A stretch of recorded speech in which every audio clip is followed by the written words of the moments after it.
Welcome back to Buckeye TV Gray Edition. Have you ever been stranded without a ride? Did you think about calling a cab, taking the bus, even walking? The world of public transportation in Columbus has gone through some major changes in the last few years, and Chantel Wolf has more information for you.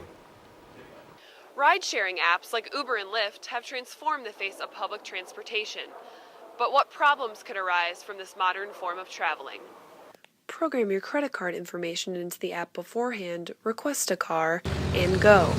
Sounds easy enough, and it is.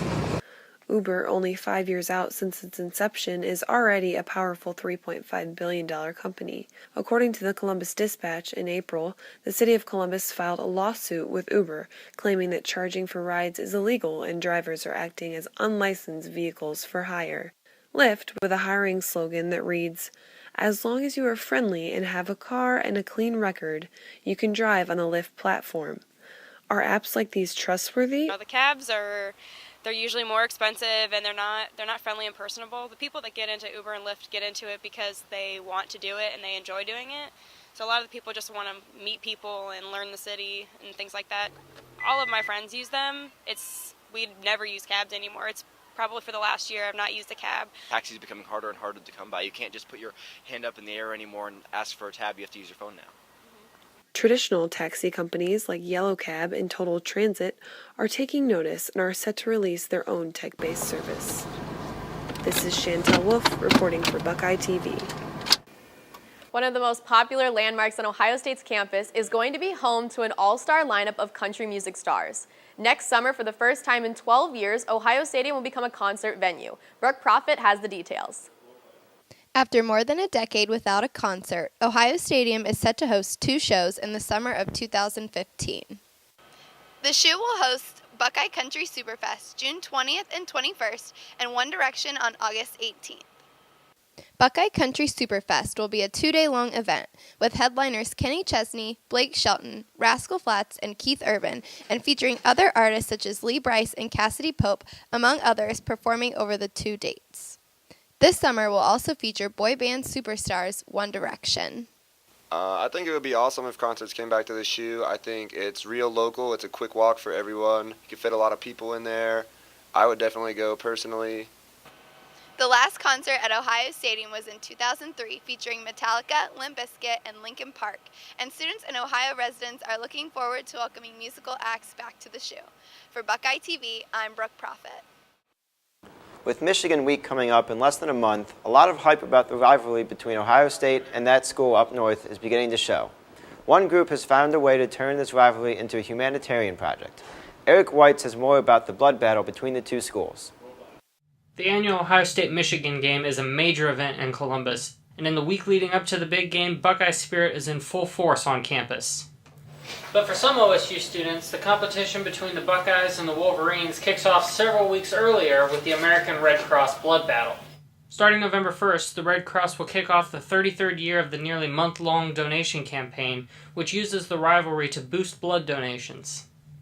Really, it just started as a friendly competition between these two universities, and it's also a great opportunity for us to boost the blood supply during the holiday months, November and December, when collections are usually pretty low. Thousands of pints of blood are collected each year during the event. This year, the Red Cross will try to collect over 2,500 donations from Ohio State alone by holding dozens of blood drives across campus in the weeks leading up to game day.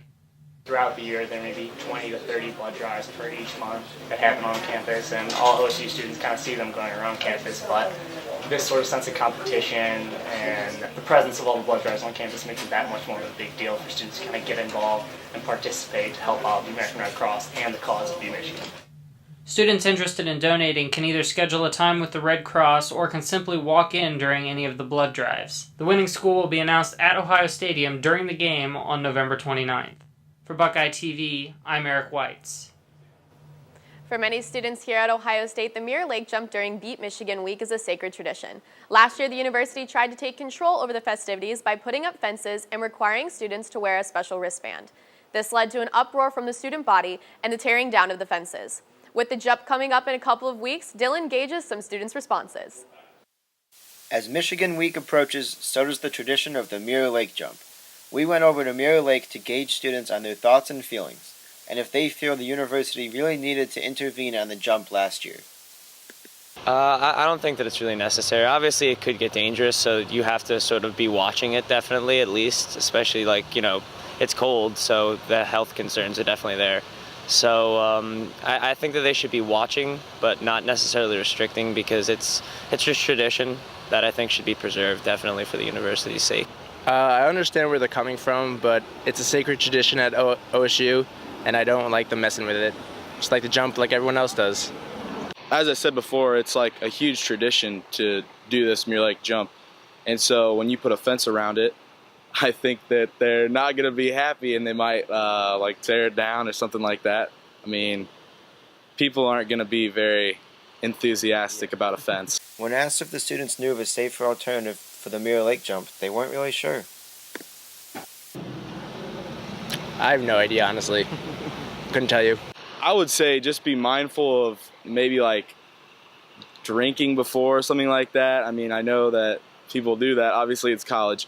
But just be careful of how much you're drinking or something like that, because intoxication is going to make you that much more likely to, I mean, it's water. So it's going to be bad if you are intoxicated in it and drowning possibly. Because I know there's a huge rush of people that'll jump in it at once.